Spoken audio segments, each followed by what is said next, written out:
اللهم صل على محمد وآل محمد. اعوذ باللہ من الشیطان الرجیم. بسم اللہ الرحمن الرحیم. مسلمان جن جانوروں کا گوشت کھاتے ہیں ان کے بارے میں ایک شرط یہ بھی ہے کہ اس جانور کو کسی مسلمان نے ذبح کیا ہو. اگر اس کا یقین نہ ہو کہ اس جانور کو کسی مسلمان نے ذبح کیا ہے تو اس جانور کا گوشت کھانا جائز نہیں ہے، سوا یہ کہ یہ تین استثناء یا ایکسیپشنز ہیں کہ جہاں اس بات کا یقین حاصل کرنا ضروری نہیں ہے کہ جانور کو مسلمان نے ذبح کیا ہے. وہ تین ایکسیپشنز یہ ہیں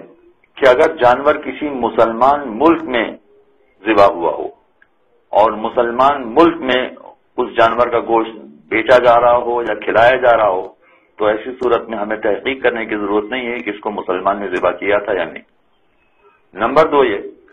کہ مسلمان مارکیٹوں میں گوشت بیچا جا رہا ہو،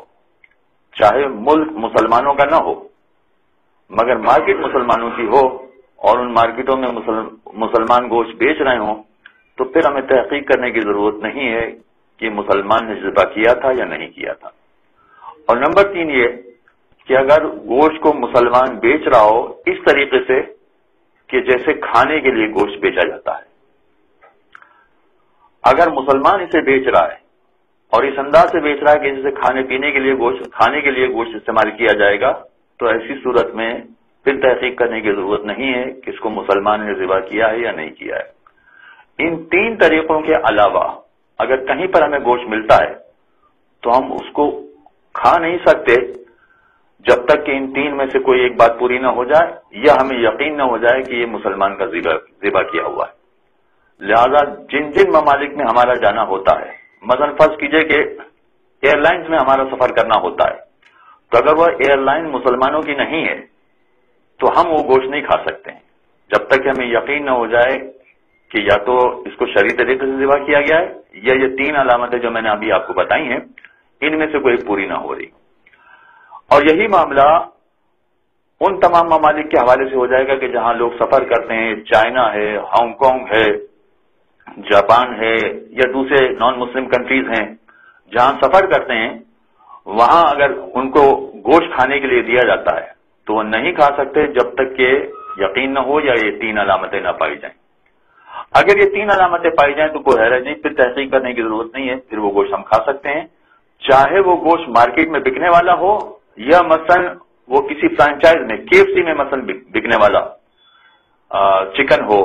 یا مثلا مرغی کا گوشت یا گائے کا گوشت یا بکرے کا گوشت کسی ہوٹل میں بک رہا ہو. اگر مسلمان کے ہاتھوں سے وہ ہمیں دیا جا رہا ہے، اگر وہ فرانچائز مثلا KFC کی فرانچائز وہ مسلمان کی ہے تو ایسی صورت میں کھانے میں کوئی حرج نہیں، پھر ہم اس کو استعمال کر سکتے ہیں. یعنی چاہے کافر ملک میں ہو وہ مگر اس کے باوجود دینے والا بیچنے والا اگر مسلمان ہے تو اس KFC کی فرانچائز کا گوشت ہم کھا سکتے ہیں. اور اگر فرض کیجئے کہ وہ مسلمان ملک نہیں ہے مگر بیچنے والا مسلمان ہے تو ہمارے لیے حلال ہو گیا. اور اسی ملک میں اگر دوسری کوئی KFC کی فرانچائز ہے کہ جو مسلمان جس میں نہیں بیچ رہے ہیں اس میں دوسرے لوگ بیچ رہے ہیں، مثلا میں ہانگ کانگ کی مثال آپ کے سامنے پیش کروں، ایک KFC کی فرانچائز ہو گئی کہ جو مسلمان کی ہے اور وہ مسلمان کھانے کے لیے بیچ رہا ہے تو ہم اس کو استعمال کر سکتے ہیں، ہمارے لیے کوئی قباحت نہیں ہے. لیکن اگر فرض کیجیے کہ وہی KFC کی فرانچائز ہانگ کانگ کے کسی دوسرے محلے میں ہو اور وہ کسی نان مسلم کے ہاتھ میں ہو تو ہم نہیں کھا سکتے ہیں. یہ فرق اس وجہ سے کہ قوانین کی روح سے یا تو ملک مسلمان ہو یا بازار مسلمانوں کا ہو یا مسلمان کے ہاتھ میں وہ گوشت ہو جو کھانے کے لیے بیچ رہا ہو. یہ جو قوانین بنائے گئے ہیں اس قوانین کی روشنی میں اگر ان میں سے کوئی ایک اصول پورا اترتا ہو تو ہمارے لیے وہ گوشت کھانا صحیح ہو جائے گا، اور اگر وہ اصول پورا نہ اترتا ہو تو ہمارے لیے گوشت کھانا صحیح نہیں ہوگا. لہذا ایک ہی ملک میں، جیسے میں ہانگ کانگ کی مثال بار بار پیش کر رہا ہوں کہ ہانگ کانگ کی ایک فرانچائز میں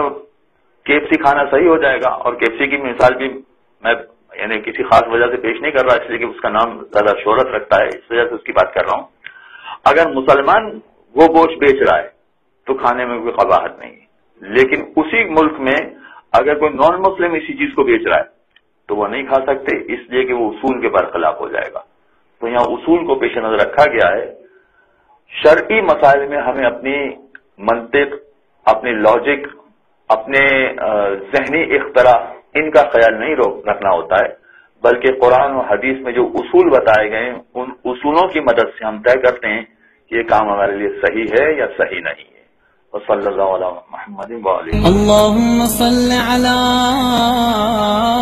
محمد وآل